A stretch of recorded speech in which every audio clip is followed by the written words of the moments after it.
Hello friends, हम अपने इस एग्जाम्पल में साइज ऑफ के बारे में पढ़ेंगे।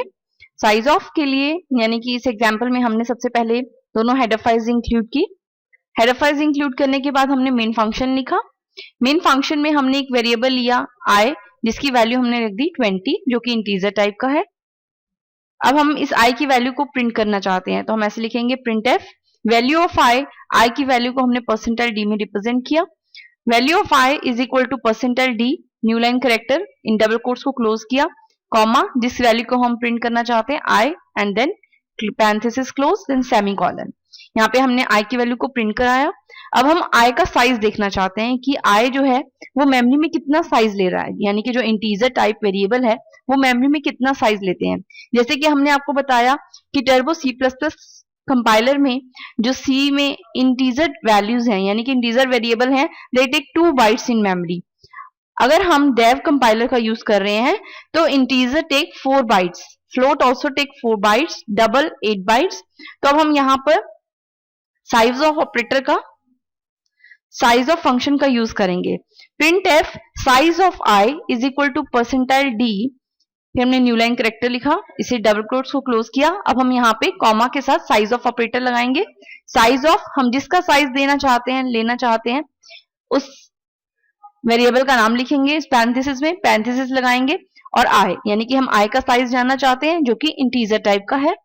इस पैरेंथेसिस क्लोज करेंगे, printf के पैरेंथेसिस क्लोज करेंगे एंड देन सेमीकोलन। इस तरह से हम यहाँ पे साइज ऑफ i जो है वो कैलकुलेट कर लेते हैं। और साथ ही मैंने एक स्ट्रक्चर बनाया। स्ट्रक्चर जो है वो साइज नाम का है और यहाँ पर मैंने स्ट्रक्चर के ये एक बॉडी बनाई जिसमें 2 वेरिएबल लिए int p and float q। और यहाँ पे स्ट्रक्चर की बॉडी को मैंने क्लोज किया और स्ट्रक्चर का एक वेरिएबल बना दिया size1 देन सेमीकोलन। स्ट्रक्चर किस तरह से क्रिएट होता है हम अपने आगे आने वाले ट्यूटोरियल्स में सीखेंगे। यहाँ आप सिंपली ये जान लीजिए कि मैंने एक स्ट्रक्चर क्रिएट किया है जिसमें मैंने 2 वेरिएबल्स लिए हैं, फ्लोट और इंटीजर टाइप का। जैसे कि हमने कहा कि डेव कंपाइलर में इंटीजर और फ्लोट दोनों ही 4 बाइट्स का स्पेस लेते हैं। तो अब आप इसका साइज भी जानना चाहते हैं तो आप इस तरह से लिखेंगे printf size of size1 is equal to %d। आप न्यू लाइन लगाना चाहें लगा सकते हैं, इसे क्लोज करेंगे, कॉमा लगाएंगे, साइज ऑफ आप किसका साइज जानना चाहते हैं, इस वेरिएबल का, size1 parenthesis close then printf की पैरेंथेसिस देन सेमीकोलन। आप मेन को क्लोज करेंगे। ये प्रोग्राम लिखने के बाद आप इसे कंपाइल करेंगे और फिर रन कर देंगे। रन करने के बाद आप देखेंगे कि जो आपका आउटपुट आएगा वो कुछ इस तरह से आएगा। वैल्यू ऑफ i जो आपने 20 दी थी वो आ गई, value of i is equal to 20।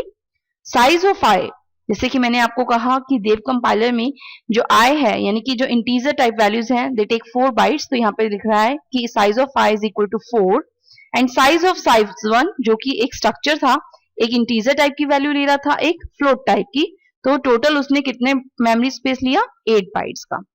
तो ये था हमारा साइज ऑफ ऑपरेटर। हमने देखा कि किस तरह से हम किसी भी वेरिएबल का अगर साइज देखना चाहते हैं कि उसने मेमोरी में कितना स्पेस लिया है तो हम वहां पे साइज ऑफ फंक्शन का यूज कर सकते हैं। अब हम मिलते हैं अपने नेक्स्ट ट्यूटोरियल में। Till then bye.